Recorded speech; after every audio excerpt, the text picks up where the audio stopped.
इस कार्यक्रम के पुण्यार्चक हैं श्री कैलाश, श्रीमती अंगूरी, श्री अखिलेश, श्रीमती माया, श्री अजय, श्रीमती आशा, श्री विजय, श्रीमती अलका एवं अंबर, ऋचा, अपूर्वा, सिद्धार्थ, अभिषेक, अमन, अन्वेषा, निमिषा, दीपांग, मैसर्स खेमचंद शिखरचंद सेसई परिवार, सागर, मध्य प्रदेश।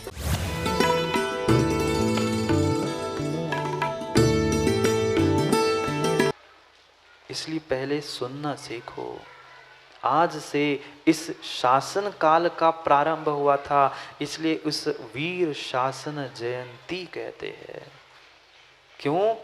क्योंकि जो जयवंत हो रही है, हमेशा जयवंत थी, ऐसी ही जिनवाणी को आगे बढ़ाने का काम ये वीर महावीर भगवान ने किया। कोई नया सिद्धांत, कोई नई बातें, कोई नया धर्म, कोई नए द्रव्य वस्तु कुछ भी भगवान ने नहीं बनाया। मात्र उन्होंने जो पुराने तीर्थंकर भगवानों ने जो सत्य और धर्म का व्याख्यान किया था, उनको ही आगे पहुंचाने का काम किया है। स्वयं ने उस ये कोई ऐसा समझ ले कि आज वीर भगवान को या महावीर भगवान की उस शासन जयंती को हम इसलिए मना रहे हैं कि धर्म उन्होंने प्रारंभ किया, धर्म की बातें उन्होंने कहना प्रारंभ की। ये भ्रम मत पालना। कुछ वर्ष पहले इसी भ्रम के कारण तो बहुत विकल्प हुआ कि हमारा जैन शासन महावीर भगवान से प्रारंभ हुआ। क्यों? क्योंकि वीर शासन आज वास्तविकता में नया वर्ष होता है, पहला दिन है, तिथि से भी, और भगवान की वह वाणी भी खिरी थी, इसलिए ये शासन का पहला दिन माना जाता है, नया वर्ष माना जाता है। पर बहुत सारे जीव ये संकल्पना करके रखते हैं कि ये वीर शासन जयंती में हम इसलिए मनाए जाते हैं। बहुत सारे अन्य भी और अपने भी लोग यही कहते हैं कि भगवान ने धर्म प्रारंभ किया। नहीं, कुछ वर्ष पहले उसका खंडन करने के लिए ये कहा गया कि आदिनाथ भगवान ने धर्म प्रारंभ किया, पर धर्म आदिनाथ भगवान ने भी प्रारंभ नहीं किया। ये त्रैकालिक था, है और त्रैकालिक रहने वाला है। मात्र समय समय पर उसको बताने वाले, दिखाने वाले, मार्गदर्शन करने वाले भिन्न भिन्न गुरु के रूप में ये तीर्थंकर भगवान पहुंचते हैं। यही सत्य है, ये भूल मत करना। ना किसी वर्धमान स्वामी ने धर्म सत्य प्रारंभ किया, ना आदिनाथ भगवान ने किया, ना किसी भूत के किसी एक विशिष्ट 24 भगवान ने। ये तो त्रैकालिक था ही और आगे ही त्रैकालिक रहने वाला है। अंतर इतना है कि कभी उसमें बहुत ऊंचाई पर पहुंचाएगा गया, कभी नीचे होगा, पर लोप कभी भी धर्म का ना हुआ है, ना आगे कभी होने वाला है। उस धर्म का ही सच्चा मार्ग बताने वाला अगर कोई है तो ये वीर भगवान इस शासन के हैं। इसलिए इनके इस शासन को आज हम जयंती के दिन में मनाते हैं, क्योंकि आज के दिन उन्होंने अपनी देशना देकर अपने शिष्य को सब कुछ लुटा दिया, सब कुछ कह दिया, पर साथ साथ वह भव्य जीवों के मार्ग प्रशस्त करने के लिए उन्होंने जो उपदेश दिया, इसलिए उनका शासन काल चल रहा है। उसी उपलक्ष्य में आज हम सभी वीर शासन जयंती मनाएं। क्यों? क्योंकि ये श्रुत की परंपरा जैसे तीर्थंकर से तीर्थंकर, तीर्थंकर से तीर्थंकर, फिर सामान्य केवली, फिर अनबद्ध केवली, अनबद्ध केवली के बाद श्रुत केवली, श्रुत केवली के बाद कुछ अंग पूर्व आदि के ज्ञाता आचार्य भगवंतों ने ग्रहण की, वही श्रुत की परंपरा आगे चलती रहे। इसलिए ये देशना, प्रवचन, उपदेश, ये सब कुछ होता है। हाँ, तीर्थंकर भगवान तो माँ यही कहते हैं, इस देशना को भी ग्रहण करने का कोई पात्र है तो वह मात्र श्रावक है। आप लोग श्रावक हो ना? आप लोग श्रावक हो ना? अभी बताता हूँ श्रावक की परिभाषा, फिर सबकी मुंडी ऐसे ऐसे कैसी होती पता चलेगा। मात्र संजू भाई, कुल में जन्मने से कोई श्रावक नहीं होता। जिसने 8 मूल गुण धारण नहीं किए हैं वह श्रावक ही नहीं है। क्या पंडित जी ऐसा नहीं है? आप बोलो कितने हैं? अब सबकी मंडी ऐसी हो गई है। अब बोलो ना, सब कह रहे थे हाँ महाराज जी हम सब श्रावक है। अब कितने बचे? 2 4 6 10 उंगलियों के गिनने के लायक। कम से कम हाँ 8 मूल गुण धारक करके उन 5 को 3 मदों को 5 अणुव्रतों को धारण करे। अणुव्रत नहीं धारण कर पा रहे हैं तो कम से कम 5 उदंबर फलों का त्याग और 3 मकार का त्याग करके श्रावक ही बन जाए। करेंगे उसी श्रावकाचार का हमें वर्णन करना है, क्योंकि हमें उस उपदेश को ग्रहण करने का पात्र बनना है। ठीक है, हो सकता है पात्र माँ कल के दूध का पात्र लोगे ना आज, फिर फेंक दोगे ना? रोज नया बर्तन खरीदते हो ना, बोलो ना।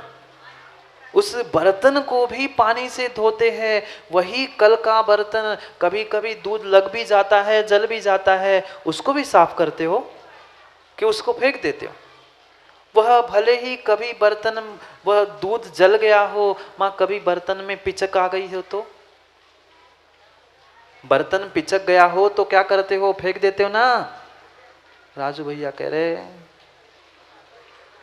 तुम्हारे पास भी बर्तन आते हैं, किसी के यहाँ स्टील के, तुम्हारे यहाँ चांदी के आते होंगे, पर किसी भी प्रकार के माँ 15 20 50 100 रुपए के बर्तन में भी पिचक आए और दूध जल जाए तो रोज नया बर्तन खरीदते हो क्या? नहीं खरीदते। वही बर्तन रहता है, पिचक भी हो तो उसमें ही थोड़ा सा ठोक ठाक करके बर्तन को ठीक करते हो। जिसमें दूध जला है उसको ही साफ करके पुनः उसमें दूध भरने के लिए प्रयास करते हो। बर्तन तो खराब था, गंदा था, पिचक गया था, पर उस बर्तन को ठीक करते ही तुम दूध भरते हो। ऐसे ही बर्तन कितना ही खराब हो, उस बर्तन को थोड़ा ठोक ठाक लो, ठीक कर लो और उसी में जिनवाणी का एक क्षीर भर दो। जब दूध भरने के लिए बर्तन साफ करना माँ जानती हो, तो ये जिनवाणी का क्षीर भरने के लिए अपने बर्तन को थोड़ा सा ठीक करना सीख लो ना। बर्तन और बर्तन मात्र एक लाइन का अंतर है। बर्तन तो साफ करना सीख गए, पर बर्तन भी तो साफ करना सीख लो ना। बर्तन भी साफ करना सीख लो। बर्तन साफ करने से माँ 50 60 70 80 100 रुपए का दूध तो ठहर सकता है, पर अगर बर्तन साफ कर दोगे तो ये जिनवाणी भी ठहर लेगी और देव शास्त्र गुरु का शाश्वत स्थान होने से मैं भी सिद्धालय में ठहर जाऊंगा। ऐसा कुछ सच्चा काम करो। उसीलिए इस श्रुत परंपरा को आगे बढ़ाते हुए हमें उस श्रावकाचार के उन सूत्रों को समझते हुए श्रावक बनने का प्रयास करना है। कौन कौन नहीं बनेगा? कोई नहीं बनेगा। जो इस अपने जीवन के कल्याण का मार्ग प्राप्त करना चाहता है, कम से कम समझो, सुनो तो कि हमारी गलती हो कहाँ रही है। और गलती ही समझ में नहीं आएगी तो शायद काम बनने वाला नहीं है। जब केवल ज्ञानी भगवान पात्र की खोज कर रहा था कि कब वह योग्य पात्र मिले जिसको मैं अपना ज्ञान दे दूं, जिसको मैं अपना सब कुछ लुटा दूं। यहाँ आचार्य महाराज भी हमारे लिए समझा रहे हैं, ये द्वादशांग जिनवाणी का जो श्रुत ज्ञान है उसको भी ग्रहण करने के लिए थोड़ी सी पात्रता लाओ। ग्रहण तो कर लिया हमने, ग्रहण तो कर लिया, क्या करे? श्रेयांश भैया पहुंचे सुबह सुबह कुएं पे पानी भरने के लिए, घर का पानी ले जाते मंगलगिरी तक। एक दिन खूब उसने प्रयास किया, बाल्टी भरी कैन में डाली, बाल्टी भरी कैन में डाली, बाल्टी भरी कैन में डाली, सब कुछ किया। 2 घंटे हो गए पर श्रेयांश भैया की कैन भरी नहीं। 2 घंटे लगातार खींचता रहा, एकदम 10 मिनट में कैन भरने वाली, आज हो क्या गया? 2 घंटे हो गए कैन नहीं भर रही, 2 घंटे हो गए कैन नहीं भर रही। इधर वो बाल्टी निकाले फिर डाले, बाल्टी निकाले। अब आदत से मजबूर होता है, माँ होता है ना, भले ही देखना क्या हो रहा है क्या नहीं, देखना नहीं। जैसे माताओं को आदत होती है, कौन से इसमें अलमारी में कौन सा डब्बा रखा है, इधर फोन पे बात चल रही है, इधर कुछ चल रहा है, इधर से हाथ से उठाया, कुछ है नहीं पता नहीं, इधर का उधर डाल दिया। नहीं करते? हंस रहे हैं। ऐसे ही है, ऐसे ही है। ऐसे ही श्रेयांश भैया ने किया, डाली बाल्टी कुएं में, खींची, पुनः कैन में डाली, पुनः खींची, पुनः डाली। ध्यान भगवान के पास पहुंचने का था, जल्दी पहुंचो पूजा करने, फिर प्रवचन सुनने, ये करने। 2 घंटे उसमें ही निकल गए। फिर उसने सोचा क्या बात है, समझ में नहीं आ रहा है। उतने में बेटे की माँ की आवाज आई, अभी तक नहीं गए, अब प्रवचन को जाने का समय होगा। वो 2 घंटे से कैन भर रहा हूं, पानी भर ही नहीं रहा है। नीचे चलते हुए आई, देखा तो जिस बाल्टी से बेचारे सियाज भाई वह उठा रहे थे, पानी को खींच रहे थे, निकाल रहे थे, उसका तल ही नहीं बचा था। जिससे पानी खींच रहे थे वो खाली बाल्टी जाए और वैसे ही खाली आ जाए, और भरे तो उस कैन में भी नीचे से छेद था। बर्तन में छेद था तो भरा हुआ पानी, बर्तन में छेद था तो भरा हुआ पानी बह जाता था। ऐसे ही हमारे बर्तन में छेद है, इसलिए अभी तक भरा हुआ पानी इधर से सुना, इधर के छेद से। जैसे तुम बाल्टी डाल रहे थे, ऊपर से डाली और ऊपर खींचते ही नीचे से खाली, ऐसे ही इधर से भरी और इधर से खाली। ऐसे ही करना है ना, ऐसा नहीं करना एक कान बंद करके आना, ऐसा नहीं। ये थोड़ा सा बर्तन में उतारने का प्रयास करो। पानी को बर्तन में ठहरने के लिए कुछ पेंदी चाहिए, कुछ ठोस नीचे चाहिए। हमें भी भीतर कुछ उतारने के लिए अपने श्रावक पने का कुछ ठोस आधार, कुछ पेंदी चाहिए। नहीं तो बिना पेंदी का लोटा, बिना पेंदी का लोटा कभी इधर कभी उधर बस लुढ़कता रहता है। हाँ, लुढ़कता रहता है। जहाँ हमें कुछ मिठाई मिल गई वहाँ हम लुढ़क गए, जहाँ हमें सम्मान मिल गया हम वहाँ लुढ़क गए। अरे कभी तो स्थिर होके धर्म की सत्यता को तो पहचानो, जानो। पर क्या करे, क्या करे। बहुत गहरी बात आचार्य भगवंत कहते हैं, विरला जान ही तत्तु। विरला ही जीव है जो विरला, बहुत बहुत लाखों हजारों में कितने सैकड़ों हजारों लोग सुनने के लिए आते हैं। विरला जान ही तत्तु, बहु विरला सुन ही तत्तु। जिनको सुनने का इंटरेस्ट है वे बहुत कम हैं, और आने के बाद भी सुनने वाले कितने हैं। देखो मोराजी में कितने लोग हैं, कोई इधर घूम रहा है, कोई उधर घूम रहा है, कोई कुर्सी सरका रहा है, कोई कुछ कर रहा है। वह अगर 100 आए हैं तो 100 में से 10, 50 मान लो सुनने की भावना से बैठे हैं, सुन रहे हैं, और उसमें भी विरला झाये तत्तु, उसे ग्रहण कितने करेंगे। 100 में से अगर 50% भी सुनने वाले मान लो तो 50 सुनने बैठेंगे, 50 में से भी 10 लोग उसे लेके घर जाएंगे। तत्व को 10 ही लोग, 5 ही लोग, 10-5 लोग उसमें ग्रहण करके घर ले जाएंगे। और निय विरला धार ही तत्तु, और उस 100 में से 50 सुनने वाले, 50 में से 10 ग्रहण करके घर ले जाने वाले, और 10 में से एक आध ही कोई होता है जो उसको धारण कर सकता है। विरला जान ही तत्तु, बहु विरला सुनहु तत्तु, विरला झाय ही तत्तु, जिय विरला धार ही तत्तु। तत्तु यानी तत्व, तत्वों को, सत्य को बहुत बहुत कम लोग सुनना चाहते हैं, और सुनने के बाद भी ले बहुत कम लेते हैं घर, और उसमें भी ग्रहण करने वाले। कभी उस भाड़ को नहीं देखा, नहीं देखा भाड़ को। चना कहाँ सीखता है, चना उस भाड़ में ही सीखता है। पर देखना हर चना नहीं उचकता। अरे चना नहीं देखा हो आज के युवाओं ने, पॉपकॉर्न देखे क्या, वो जल्दी समझ में आएगा। आज की भाषा में कह दे तो जल्दी समझ में आएगा। वे पॉपकॉर्न जो बनते हैं मक्के से, कौन से, वे सब तो फूलते हैं, बहुत सारे फूलते हैं, कुछ तो फूलते भी नहीं है, और कुछ एकाध दुक्का ही उसमें से उचकते हैं। तत्व के साथ भी ऐसा ही है। कुछ ऐसे होते हैं, कुछ ऐसे होते हैं। कह दूं क्या, कह दूं क्या, बुरा तो नहीं लगेगा, लग जाएगा तो सुधार कर लेना। कुछ ऐसे ठुर्रा मूंग होते हैं कि तो बेचारे पसीजते नहीं है। निर्मल जी, ठुर्रा तो मतलब ठुर्रा मूंग जानते हैं ना, पसीजते नहीं है। चाहे तुम पानी डालो, चाहे जो कर लो, माँ ठुर्रा मूंग नहीं जानते, कितना कोशिश कर लो वे पर मूंग कभी ठुर्रा जो होती वो कभी सिजती नहीं, पकती नहीं है। ऐसे ही कुछ अभव्य जीव होते हैं, चाहे उनको जिनवाणी का पानी मिले चाहे कुछ मिले, पर वे भानु पसीजते नहीं है ठुर्रा मूंग। क्योंकि इक्का ही दुक्के वे भाड़ में चने वे पॉपकॉर्न उचकते हैं। ऐसा इक्का दुक्का ही तत्व को धारण करने वाला होता है।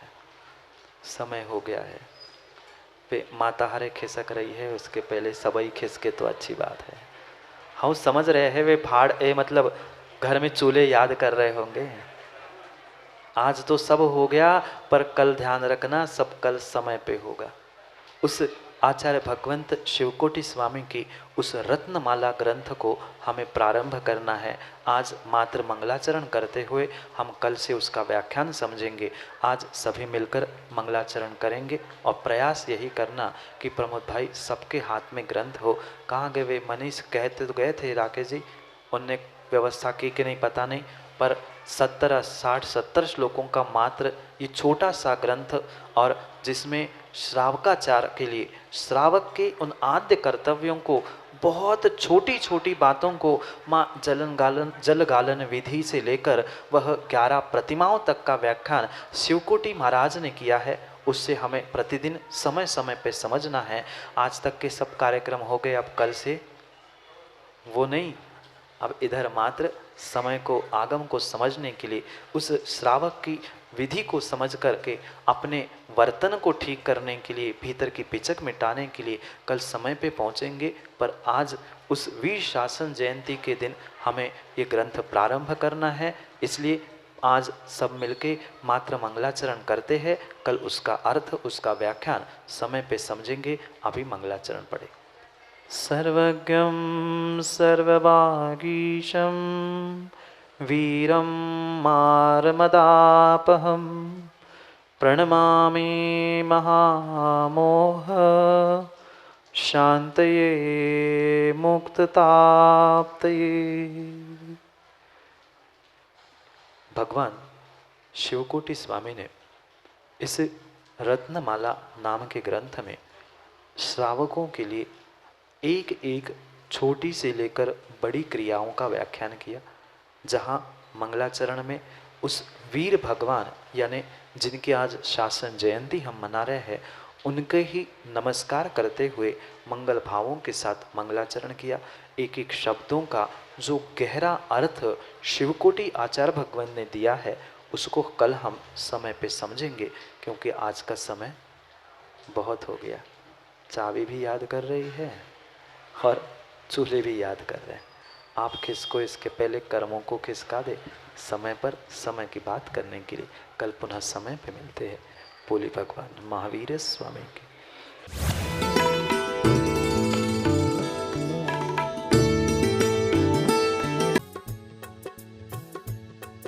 इस कार्यक्रम के पुण्यार्चक थे श्री कैलाश, श्रीमती अंगूरी, श्री अखिलेश, श्रीमती माया, श्री अजय, श्रीमती आशा, श्री विजय, श्रीमती अलका एवं अंबर, ऋचा, अपूर्वा, सिद्धार्थ, अभिषेक, अमन, अन्वेषा, निमिषा, दीपांग, मैसर्स खेमचंद शिखरचंद सेसई परिवार, सागर, मध्य प्रदेश।